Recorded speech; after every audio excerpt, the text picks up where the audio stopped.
ঠিক আছে, চল আজকে আমরা দেখে নেব। সবাই বের করতো পেজ নাম্বার 35। সবারই ওপেন আছে নিশ্চয়ই। আচ্ছা, এখানে দেখবো যে কবিতার যে নামটা রয়েছে, কি রয়েছে নামটা? কম্পোজড আপন ওয়েস্টমিনিস্টার ব্রিজ, সেপ্টেম্বর 3, 1802। তার নিচে লেখা রয়েছে উইলিয়াম ওয়ার্ডসওয়ার্থ। তাহলে প্রথম যে শব্দটা আছে কবিতার, যে কম্পোজড, কম্পোজড কথাটার মানে হলো রিটেন, মানে লেখা হয়েছিল। হুম, লেখা হয়েছিল। এবার হচ্ছে কোথায় লেখা হয়েছিল? আপন মানে উপরে। কিসের উপরে? ওয়েস্টমিনিস্টার ব্রিজ, ওয়েস্টমিনিস্টার ব্রিজের উপরে। এবার প্রশ্ন যে এই ব্রিজটা কোথায়? বর্তমানে এটা হচ্ছে লন্ডন, সরি, ইংল্যান্ডের লন্ডনে। কবে লেখা হয়েছিল? সেপ্টেম্বর মাসের 3 তারিখে। সালটা কত ছিল? 1802। তো এইখান থেকে কিন্তু প্রশ্ন আসতেই পারে। কিরকম প্রশ্ন আসতে পারে? যে the poem was composed on, চারটা ডেট দিল, যে 2 সেপ্টেম্বর, 3 সেপ্টেম্বর, 4 সেপ্টেম্বর, 5 সেপ্টেম্বর। তোরা কি করবে? 3 সেপ্টেম্বর। বা আরেকভাবে দিতে পারে the poem was written in, চারটা বছর দিল, 1800, 1801, 1802, 1803। তখন কি করবো আমরা? 1802। তো এর পিছনে একটা একটা তথ্য রয়েছে, যে কবিতাটা 1802 সালের সেপ্টেম্বর মাসের 3 তারিখে লেখা হলেও তিনি যে কথাগুলো তুলে ধরেছেন, যে অভিজ্ঞতার কথা তুলে ধরেছেন, সেটা কিন্তু 31 জুলাইয়ের। বুঝতে পারা গেল? একই বছরে। তার মানে 31 জুলাই, 1802 সালের 31 জুলাই তিনি যে অভিজ্ঞতাটা পেয়েছিলেন, সেই অভিজ্ঞতার কথা তিনি তুলে ধরেছেন ওই একই বছরের সেপ্টেম্বর মাসের 3 তারিখে। তো এবার প্রশ্ন, যে 31 জুলাই, 1802 সালের 31 জুলাই কবি কোথায় যাচ্ছিলেন? কবি যাচ্ছিলেন ডোভার। ডোভার হচ্ছে কি একটা জায়গার নাম, ইংল্যান্ডের একটা জায়গার নাম। তাহলে এবার প্রশ্ন হচ্ছে যে কোথা থেকে কোথায় যাচ্ছিল? উত্তরটা হবে লন্ডন থেকে ডোভার। তাহলে এই যে লন্ডন থেকে ডোভারের উদ্দেশ্যে যে যাত্রা, তিনি কিসে করে যাচ্ছিলেন? একটা কোচে করে। COACH, coach. কোচ মানে কি? একটা গাড়িতে করে। এবার প্রশ্ন, যে তিনি কি একা যাচ্ছিলেন? না, কবির সঙ্গে, কবির কিন্তু বোনও ছিল। তো কবির নাম হচ্ছে উইলিয়াম ওয়ার্ডসওয়ার্থ, আর কবির বোনের নাম হচ্ছে ডরোথি ওয়ার্ডসওয়ার্থ। এবার প্রশ্ন, যে কখন যাচ্ছিলেন? এটা হবে অ্যাট ডন, DAWN। আমরা আরেকটু সহজ করে বলতে পারি যে আর্লি ইন দ্য মর্নিং, ভোরবেলা, সূর্য ওঠার আগে। ব্যাপারটা এরকম। এবার কেন যাচ্ছিলেন সেটা হচ্ছে কি আমরা কবিতাটা পড়ে আমরা দেখে নেব। তাহলে কি দাঁড়ালো? যে কম্পোজড আপন ওয়েস্টমিনিস্টার ব্রিজ সেপ্টেম্বর 3, 1802। তার নিচেই দেখবো যে উইলিয়াম ওয়ার্ডসওয়ার্থ। উইলিয়াম ওয়ার্ডসওয়ার্থের শুধু আমরা এটুকুই জেনে রাখবো, নিচে কি দেওয়া আছে, যে অ্যাবাউট দ্য পোয়েট। তো অ্যাবাউট দ্য পোয়েট যদি আমরা দেখি, 1, 2, 3, 4, চারটা প্যারাগ্রাফ রয়েছে। তো এই চারটা প্যারাগ্রাফ কিন্তু আমরা এই মুহূর্তে আমরা ডিটেলসে পড়ছি না, কেন? সামনে আমাদের এক্সাম। শুধু আমরা দুটো তথ্য আমরা জানবো উইলিয়াম ওয়ার্ডসওয়ার্থের সম্পর্কে। একটা হচ্ছে তিনি কোন যুগের তিনি কবি ছিলেন। তিনি একজন ইংলিশ পোয়েট। যদি বলা হয় কোন যুগের, তাহলে সেটা হবে কি রোমান্টিক এজ। বোর্ডের মধ্যে লেখা আছে কিছু তথ্য, যেগুলো আমি মুখে বলছি। তাহলে কোন যুগের কবি? তিনি হলেন কি রোমান্টিক এজের কবি। এবার রোমান্টিক এজ কত সাল থেকে কত সাল পর্যন্ত? ওটা হচ্ছে কি 1789 থেকে 1837।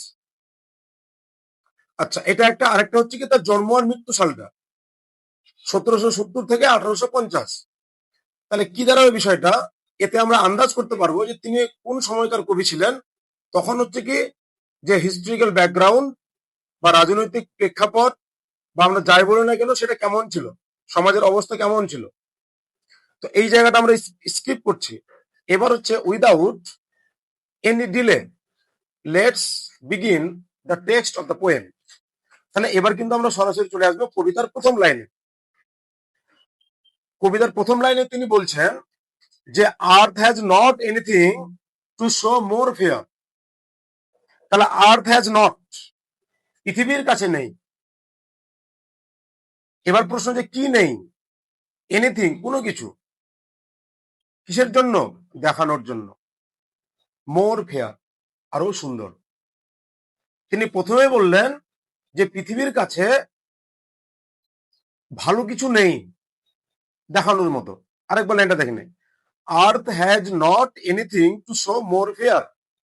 পৃথিবীর কাছে ভালো কিছু সুন্দর বা আরো বেশি সুন্দর দেখানোর মতো কোনো কিছু নেই।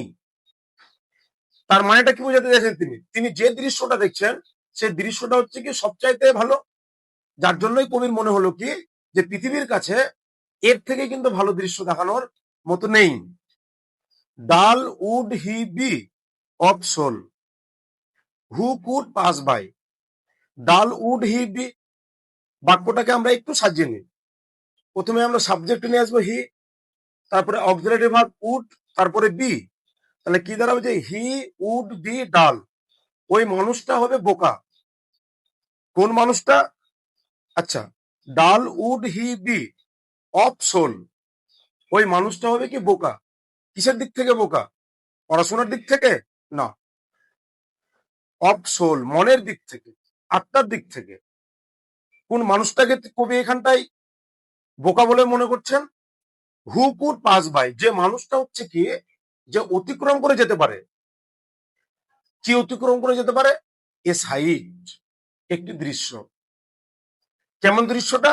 সো টাচিং, স্পর্শ করার মতো, প্রভাবিত করে দেওয়ার মতো, মনোমুগ্ধকর। ইন ইটস ম্যাজেস্টি, এর গৌরবের দিক থেকে। তো তার মানেটা এখানটা কি বোঝাতে চাইছেন? যে এর চাইতে ভালো দৃশ্য কিন্তু আর দেখানোর নেই। দিস সিটি নাও ডোথ, পরীক্ষার জন্য ভেরি ভেরি ইম্পর্টেন্ট। যে দিস সিটি, যে which city is referred in the poem upon the Westminster bridge, তখন বলতে হবে যে লন্ডন সিটি।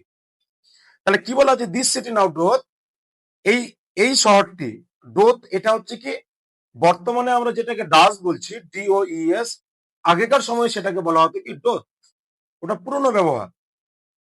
এই যে 1 2 করে নম্বর করে লেখা আছে না কিছু শব্দের উপরে, সেগুলোর কিন্তু মানেগুলো নিচেই ওই পৃষ্ঠারই নিচের দিকে নীল কালিতে দেওয়া আছে। ওটা ওটা হচ্ছে কি আমরা কিন্তু দেখে নেবো একবার করে। তাহলে কি দাঁড়ালো? দিস সিটি মানে লন্ডন শহর নাও ডোথ, এখন like a garment wear, London শহরটাকে দেখে মনে হচ্ছে যে এখন শহরটি পোশাক পরে আছে। শহর কি কখনো পোশাক পরতে পারে? তুই কি কলকাতায় গিয়ে বলবি যে রায়গঞ্জের জন্য আমাকে একটা পায়জামা দেন তো? বলবি? আমরা কেউ বলবো না। তো শহর তো পোশাক পরতে পারে না, তার মানেটা কি এখানটায় হচ্ছে কি মানুষের মতন করে তিনি দেখেছেন বা পার্সোনিফাইড করেছেন, যেটাকে আমরা পার্সোনিফিকেশন বলি। তাহলে কি ধরো like a garment wear, wear কথাটার মানে হচ্ছে কি পরিধান করে থাকা, আর গার্মেন্ট মানে হচ্ছে কি পোশাক। তো এই শহরটি এখন পোশাক পরে আছে। কোন শহরটি? লন্ডন। তারপর বলছে the beauty of the morning, beauty মানে সৌন্দর্য। কিসের সৌন্দর্য? অফ দ্য মর্নিং, সকালবেলার সৌন্দর্য। কেমন সেটা ছিল? সাইলেন্ট। সকালবেলা দেখবি পরিবেশটা কিরকম থাকে, একদম নিঃশব্দ, চুপচাপ। বেয়ার, বেয়ার মানে হচ্ছে কি আনকভার্ড, অঢাকা, অনাবৃত, নগ্ন, আমরা বলতে পারি। তাহলে কি বলছি যে এখন যে সকালবেলার যে সৌন্দর্যটা কেমন, দুটো অ্যাডজেক্টিভ ব্যবহার করা হয়েছে, একটা হচ্ছে কি সাইলেন্ট আর আরেকটা হচ্ছে কি বেয়ার। তো সাইলেন্ট তো হবেই। ভোর 5টার সময়, ভোর 5টার সময় যদি আমরা যাই, ধর যদি আমরা এখানটায় তো বলা হয়েছে ইংল্যান্ডের ওয়েস্টমিনস্টার ব্রিজের কথা, তো আমরা যদি এদিককার একটা ব্রিজের কথা ধরে নিই, আমরা হাওড়া ব্রিজেও যদি আমরা ধরে নিই কলকাতার, বা আরো বোঝার সুবিধার জন্য রায়গঞ্জের যদি আমরা ওভার ব্রিজটাকে ধরে নিই বা রেল গেটটাকেই ধরে, ওভার ব্রিজটাকেই ধরে নিলাম, তো এবার হচ্ছে দুপুর 12টায় যেভাবে ভিড়টা হয় বা বিকেল 4টার সময় যেরকম ভিড়টা হয়, তুই ভোরবেলা যাস তো ওই একই জায়গায় 5টার সময়, তো ওরকম কি ভিড় থাকবে? না কেমন থাকবে? একদম চারদিকে শান্ত, লোকজনগুলো ঘুমাচ্ছে, কোনো গাড়ির চলাচল নেই। কেন? মানুষগুলো তো ঘুমিয়ে আছে। মানুষ যদি ঘুম থেকে না ওঠে তাহলে গাড়িগুলো চালাবে বা কে? জাহাজই বা চালাবে কে? তার মানে কি সব রকমের যে অ্যাক্টিভিটিস গুলো সবটা কিন্তু তখন বন্ধ হয়ে থাকছে। তো কবি হচ্ছে কি যে কবি লন্ডনে থেকেছেন অনেকদিন, কিন্তু তিনি কখনো খেয়াল করেননি যে এই ব্রিজের উপরে দাঁড়িয়ে এরকম একটা সৌন্দর্য দেখা যেতে পারে। তিনি বুঝতেই পারতেন না, যদি তিনি ওই লন্ডন থেকে ডোভারের উদ্দেশ্যে তার বোনকে নিয়ে ওই সকালবেলায় ভোরবেলায় যদি ওই জার্নিটা না করতেন। তিনি তো ক্যাজুয়ালি বেরিয়ে গেলেন একটা কোচ, একটা গাড়িতে করে। হঠাৎ করে যখন তিনি ক্রস করছেন ওয়েস্টমিনিস্টার ব্রিজটা, তখন তিনি দাঁড়িয়ে গিয়ে তিনি অবাক হয়ে গেলেন। কি দেখে অবাক হলেন? সকালবেলার সৌন্দর্যটা দেখে। ওয়েস্টমিনিস্টার ব্রিজের উপরে দাঁড়িয়ে। আচ্ছা, পরের লাইন। তাহলে কি হচ্ছে যে ships, towers, domes, theatres and temples lie. কি কি আছে এখানটায় বলা? এখানটায় কিন্তু বলা আছে শিপস মানে কি জাহাজগুলো, টাওয়ার মানে তো টাওয়ার বুঝতে পারছি আমরা, ডোমস মানে কি গম্বুজ, থিয়েটার মানে কি নাট্যশালা, এন্ড টেম্পলস মানে কি মন্দিরগুলো। সবকিছু লাই মানে কি শুয়ে আছে, পড়ে রয়েছে। তো এগুলো পড়ে রয়েছে মানে কি জাহাজ কি নিজে নিজে চলতে পারে? মানুষ ঘুমিয়ে আছে তো জাহাজও ঘুমিয়ে আছে, তাই না? থিয়েটারে কে যাবে? কিছু মানুষ যাবে পারফর্ম করতে, কিছু অভিনেতা অভিনেত্রী থাকবে, কিছু অডিয়েন্স থাকবে, তো সবাই তো ঘুমোচ্ছে।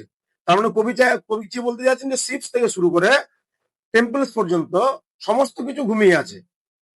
ওপেন আন্টু দ্য ফিল্ড বলতে যতদূর দেখা যাচ্ছে ওই ব্রিজের উপরে দাঁড়িয়ে যতদূর পর্যন্ত কবির নজর যাচ্ছে, দৃষ্টি যাচ্ছে, ততদিন পর্যন্ত তিনি কি দেখছেন? ওপেন মানে কি খোলামেলা। আচ্ছা, তারপরে কি আছে? And to the sky. এবার হচ্ছে কি যদি উপরের দিকে কবি তাকাচ্ছেন, যে উপরের দিকেও কি হচ্ছে কি দৃশ্যটা কি একদম পরিষ্কার, মানে আকাশ হচ্ছে কি একদম পরিষ্কার ভাবে দেখা যাচ্ছে। কিরকম বিষয়টা? অল ব্রাইট, চারিদিকে হচ্ছে কি উজ্জ্বল, এন্ড গ্লিটারিং, ঝকমকে, in the smokeless air. Smoke মানে কি ধোঁয়া, আর তারপরে কি হচ্ছে স্মোকলেস, তার মানে কি ধোঁয়া আছে নাকি ধোঁয়া নেই? ধোঁয়া নেই, তার মানে কি বাতাসে ধোঁয়া নেই, ইয়ার মানে বাতাস। তো বাতাসে ধোঁয়া থাকবে কিভাবে? ধোঁয়া কখন হবে? কেউ রান্না করলে। এবার লন্ডন শহরের মধ্যে ওখানটায় তো মনে হয় না কেউ উনান ব্যবহার করে থাকবে। তো এখানটায় যেটা কবি বলতে চাইছেন সেটা যে ওখানকার যে কলকারখানাগুলো, যে ফ্যাক্টরিগুলোতে কাজকর্মগুলো চলে, তো এমনি দেখবি যে রাত্রি 11টা 12টা বা লেট নাইট পর্যন্ত কাজ করে ঘুমায়, ওই টাইমটাতে কিন্তু কি সেগুলোও বন্ধ। কেন? মানুষ ঘুম থেকে ওঠেনি, তো ফ্যাক্টরিতে কলকারখানায় গিয়ে কাজ করবে। তো মানুষ যেহেতু উঠেনি ওই জন্য কাজও শুরু হয়নি। কাজ যেহেতু শুরু হয়নি ওই জন্য হচ্ছে কি তাদের মানে ওই আগুন জ্বালানোর মানে জ্বালানির প্রয়োজন হয়নি, ওই জন্য কি আকাশে ধোঁয়া ওঠেনি। এই জিনিসগুলো তিনি বর্ণনা করছেন। Never did sun more beautiful strip, ওই যে সূর্য এর আগে এত সুন্দরভাবে কিরণ দেয়নি। তিনি বলেছেন এর আগে আমি দেখেছি সূর্যকে, কিন্তু এই জায়গাটায় দাঁড়িয়ে, ঠিক যেরকম যদি আমরা শিলিগুড়িতে দেখবি একটা জায়গা আছে, ওই জায়গাটায় দাঁড়িয়ে তুই যদি কাঞ্চনজঙ্ঘাকে দেখিস, তার মানে সিনারিটা, তার ভিউটাই কিন্তু অন্যরকম। তো ব্যাপারটা এরকম বলছে, এর আগে এত সুন্দরভাবে সূর্য কিন্তু কিরণ দেয়নি। In his first Splendor, first Splendor মানে কি সূর্যের যে প্রথম দিককার যে জাঁকজমকতা, সূর্য যখন ওঠে, তো এবার কি একবারে কি লাইট চলে আসে আমাদের গ্রামে বা আমাদের দিকটাতে? আসে না। তো সে আলোটা আসতে কিন্তু একটা টাইম লাগে।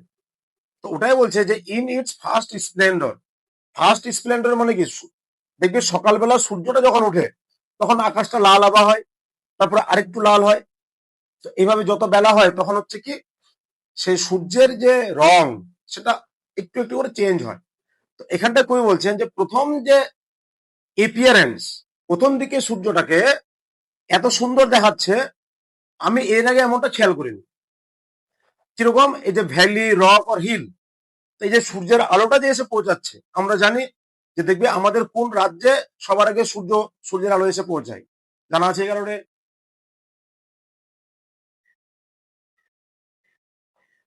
আচ্ছা, এই প্রশ্নটা থাক, তোদেরও বাড়ির কাজ থাকলো। যারা ভিডিওটা দেখবে তাদেরকেও বলবো যে কমেন্ট সেকশনে বলতে বলছি যে কোন রাজ্যে সবার আগে সূর্যের আলো এসে পৌঁছায়। ঠিক আছে, তারপরে কি হলো যে ওই সূর্যের আলোটা প্রথমে কি ভ্যালি অতিক্রম করে, মানে কি উপত্যকাকে অতিক্রম করে, তারপরে কাকে অতিক্রম করে? রক, পাহাড়কে অতিক্রম করে, তারপরে হিল, পর্বতকে অতিক্রম করে, তারপরে হচ্ছে কি এসে আমাদের লোকালয়ে এসে পৌঁছায়। তিনি বলছেন আরো নেভার স আই, তার মানে কি এটা হচ্ছে হাইপার ব্যাটেন, যদি হচ্ছে এটা গ্রামার বা ফিগার অফ স্পিচের যদি ব্যবহারটা করি। তো সেই জায়গাটা যাচ্ছি না এখন, সময় আমাদের খুব কম, সামনে এক্সাম। তো ইলাবোরেটলি যাচ্ছি না, আমরা এক্সাম হলটাকে সামনে রেখেই কথাগুলো আপাতত বলার এবং শোনার চেষ্টা করবো। তাহলে কি হলো দেখ, নেভার স আই, তা বাক্যটা সাজালে কি হবে, সবার আগে আই আসবে, তারপরে ভার্ব, তারপরে কি দেখ, আই স নেভার, বাক্যটা এইভাবে হবে। তার মানে কি, আইটাকে কবি কবি বলছেন কি এর আগে আমি দেখিনি, নেভার মানে কি কখনোই না, এর আগে আমি কখনোই দেখিনি, নেভার ফেল, আমি কখনো অনুভবও করিনি, না আমি কখনো দেখেছি, না আমি কখনো অনুভব করেছি। এ কাম, কাম মানে হচ্ছে কি শান্ত, সো ডিপ, এতটা গভীর, মানে শান্ত এবং গভীর। দ্য রিভার, এটা একটা প্রশ্ন যে হুইচ রিভার ইজ মেনশন, যে কবিতার মধ্যে কোন নদীর কথা বলা হয়েছে। তো সরাসরি directly the name of the poem is not given in the poem, কিন্তু যেহেতু আমরা জেনে গেছি, we have already known that, or we know that, সেটিংটা কি আছে কবিতার, আপনাদের ওয়েস্টমিনস্টার ব্রিজ, ওর ওয়েস্টমিনস্টার ব্রিজটা কোথায়, ইংল্যান্ডে, বা ওই ব্রিজের পাশে কোন নদী রয়েছে, টেমস নদী। তো সেভাবে THAMES বলছে দ্য রিভার গ্লাইডেড, গ্লাইডেড মানে হচ্ছে কি যে প্রবাহিত হয়ে যাওয়া, জলের যে প্রবাহ, যে গতি, সেটা বলছে কি at his on sweet will. তো নদীর জল যে প্রবাহিত হচ্ছে সেটা হচ্ছে কি তার নিজস্ব ইচ্ছায়, বুঝতে পারা গেল। নদীর যে জলটা যে যাচ্ছে, জলটাকে বাধা দেওয়ার মতো কিন্তু কেউ কিছু নেই। কিরকম বাধা দেওয়ার মতো, তুই মনে কর যে আমাদের পাশেই যে নাগর নদী আছে, সে নাগর নদীর দিয়ে একটা, মানে ধর এদিক দিয়ে জল যাচ্ছে, জলের প্রবাহ, মনে কর যে উত্তর দিক থেকে দক্ষিণ দিকে যাচ্ছে জলের প্রবাহটা, এবার দক্ষিণ দিক থেকে একটা জাহাজ আবার উত্তর দিকে আসছে, তো জলটাকে বাধা দিচ্ছে কি দিচ্ছে না, জলটা যেদিকে যাচ্ছে তার উল্টো দিক দিয়ে জাহাজটা আসছে, তো দেখবি তখন কি হয়, জলটা হচ্ছে কি ভাগ হয়ে যায়, নৌকার যখন যে মাগুরটা বা মাছ তুলতে থাকে, তখন দেখবি জলটা কিছুটা জল এদিক দিয়ে কেটে যায়, কিছুটা জল এদিক দিয়ে কেটে যায়। তার মানে জলটাকে যদি আমরা মানুষের মতন করে ভাবি, তাহলে জলটাকে কি হচ্ছে, জলটা সোজা যেতে যাচ্ছে কিন্তু যেতে পারছে না, কে বাধা দিচ্ছে, নৌকা বা জাহাজ বা আরো অন্য কিছু, লঞ্চ টাইপের, ও কি করছে, তার জন্য জলটাকে এদিক দিয়ে ঘুরে যেতে হচ্ছে, এদিক দিয়ে ঘুরে যেতে হচ্ছে। কিন্তু কবি বলছেন এই সময়টাতে জলকে বাধা দেওয়ার মতো কিছু নেই, তার মানে কি জলটা তার নিজের ইচ্ছে মতো প্রবাহিত হচ্ছে। ওই যে বলেছে উইল মানে ইচ্ছে, he at his own, own মানে কি নিজের, সুইট উইল, তার মানে কবির, সরি, নদীর ইচ্ছা মতো কিন্তু নদী প্রবাহিত হচ্ছে, তার মানে নদীর জল প্রবাহিত হচ্ছে। তারপরে বলছেন ডিয়ার গড, একটা এক্সক্লেমেশন মার্ক, যে হে ঈশ্বর, এভাবে বলে উঠলেন, দ্য ভেরি হাউজেস, হাউজেস মানে কি বাড়ি, ঘর বাড়িগুলো, সিম অ্যাজ লিভ, সমস্ত ঘর বাড়িগুলো মনে হচ্ছে কি ঘুমিয়ে আছে, ঘুমিয়ে তো থাকবেই, তাই না। দেখবি শহরের বেশিরভাগ মানুষ হচ্ছে কি যে একটু সবাই সমানে একটু লেটেই উঠে, তুলনামূলক ভাবে কম্পারেটিভলি।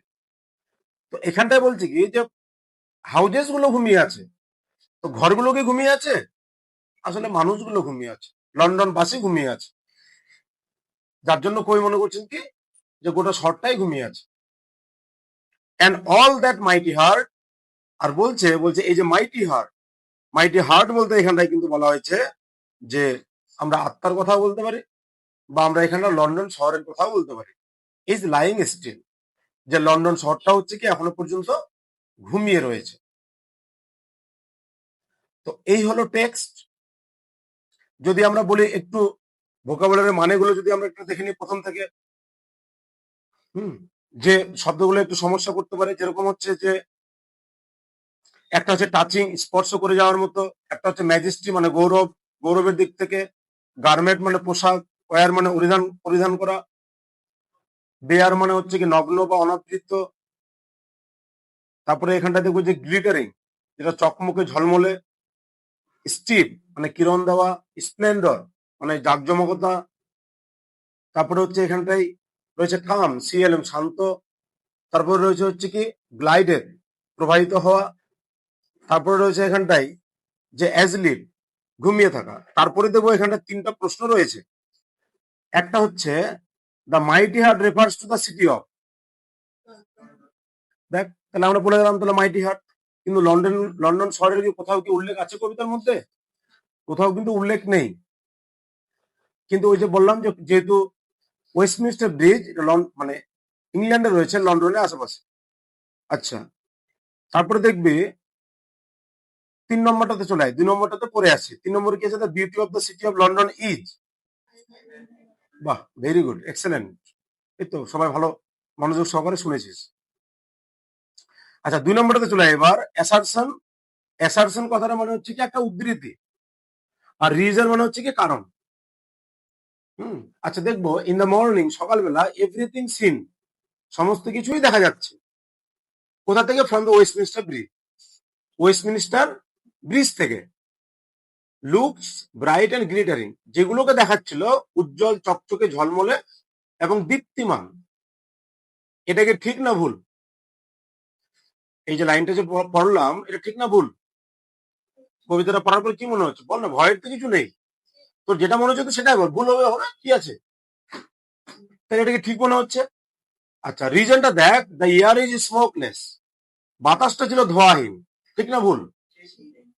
তাহলে দুটোই ঠিক। তাহলে দেখতে হবে কোনটা এবিসিডির মধ্যে কোনটাকে তোরা বাছাই করবি। Very good. তাহলে বোথ এ এন, মানে এ থেকে দেখ অ্যাসারশন, আর আর থেকে রিজন। তার মানে কি অ্যাসারশন এবং রিজন দুটোই ঠিক। এই হলো আজকে আমাদের কবিতা আপনাদের ওয়েস্টমিনিস্টার ব্রিজ। আগামীকালকে, অর্থাৎ পরবর্তী ভিডিওতে আগামীকালকে আমরা নিয়ে আসবো the second coming, written by W.B. Yeats. So before you end the video, don't forget to like, comment and share. Thank you for watching.